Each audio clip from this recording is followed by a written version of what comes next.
Pittsburgh had gotten to that point after Le'Veon is they weren't going to just overly pour into running backs as much, especially going into those franchise tags. But they're still very valuable in today's league. Yeah, Pittsburgh, Le'Veon Bell, an example of that. Seattle just doesn't like the franchise tag.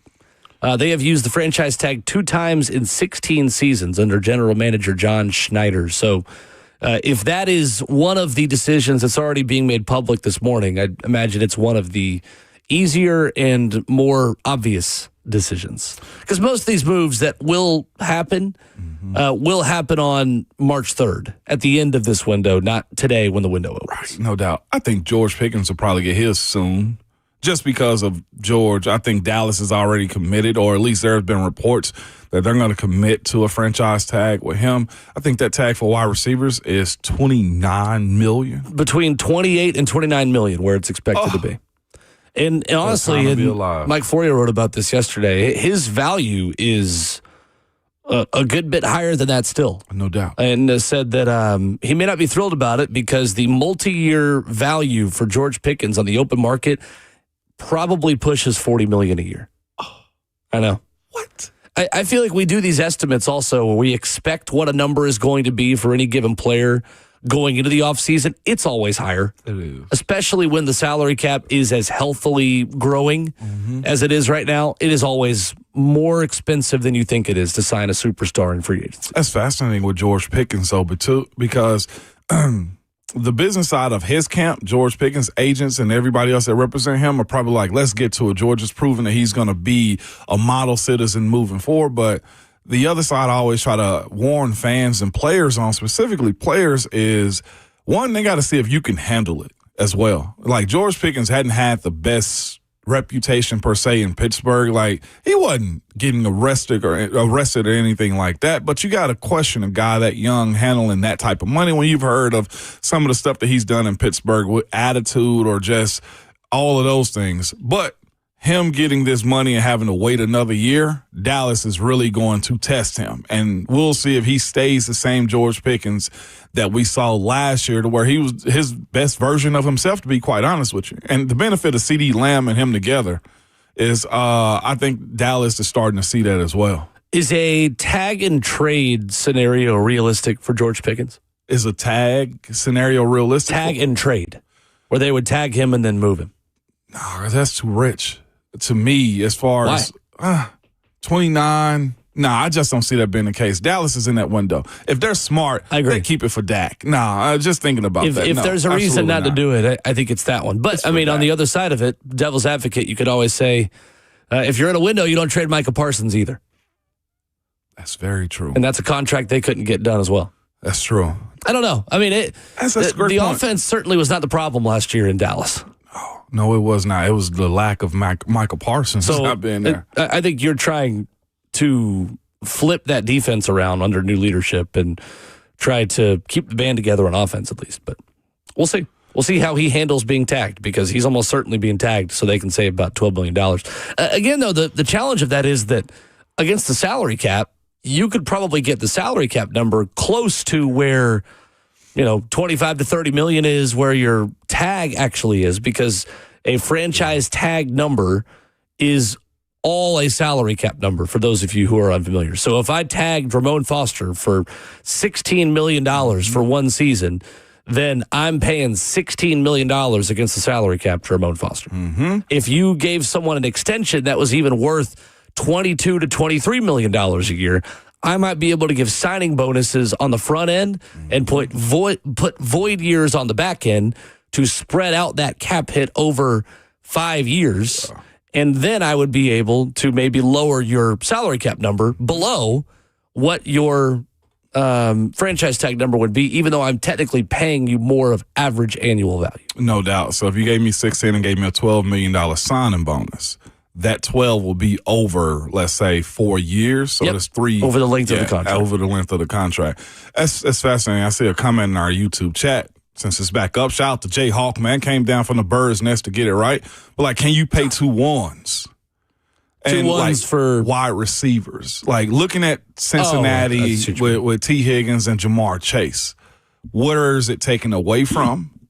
You know what I'm saying? As far as the team build up, because defensively they've suffered. Now I know they've had injuries and they struck out on the first round draft pick last year as well, but they cannot find an offensive line. Is that scouting or is that the lack of not being able to pay for guys as well? Paying for 2 number 1 wide receivers. Dallas is the only one that's doing it. Other teams haven't, but they're younger. Like, I look at Mike Evans and look at, who's that, Mecca Buka? No. Which one is? Yeah, Mecca Buka. He's young. It's been Chris Godwin for a long time. Chris Godwin. Yeah, that's true as well. But he'd be a one in a lot of places. He would be a one in a lot of places. Yeah. I mean, it just depends on what your strategy is to build a roster and who your quarterback is. And, I mean, there's just so many factors. But, yeah, you can. No doubt. Yeah. Definitely can. Got to be good in the draft, though. If Kenneth Walker was added to the Titans roster this offseason, Ramon, what would that mean for Cam Ward and the Titans offense? I think it'll look a lot like Chicago's offense, where the quarterback in this first year of this offense would be minimized and carried by the run game, and I have no issue with that at all. I see it being run heavy. The way Kenneth Walker runs, he's a threat, so you always have the play action component to it as well. And it also depends upon the wide receivers. But I think it would be a run-first team, and I don't think there's anything wrong with it. Seeing how this offensive line should come together and who they got coming back for the most part, I wouldn't mind at all. It would be a downhill physical football outfit, and that's what they need, to be quite honest with you. 615-737-1045 is our number. Yesterday, Chris Lowe on 3HL gave his prediction about the Joey Aguilar hearing and what stood out to him in the process. Some things surprised me here, and you'll hear why I'm saying that coming up next.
Ramona Will at 104.5 The Zone. Ramon Foster, Will Bowling, Justin Hawkins.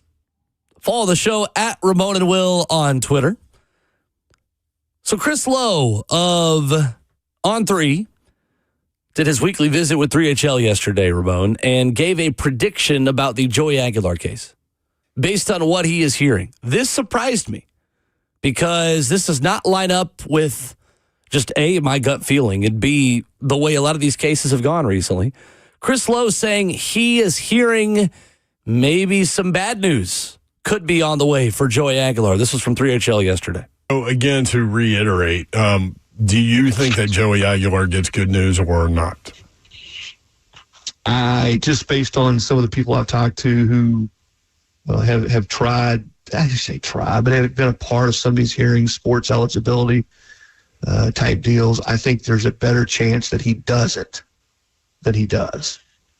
But, who am I to predict how something's going to go down in court? And whatever happens, and I mean this sincerely, I don't know Judge Haggerty personally, but in watching and listening and reading, it's very clear that he's not trying to be. And there were some jokes made about even the NCAA's lawyer said he's of all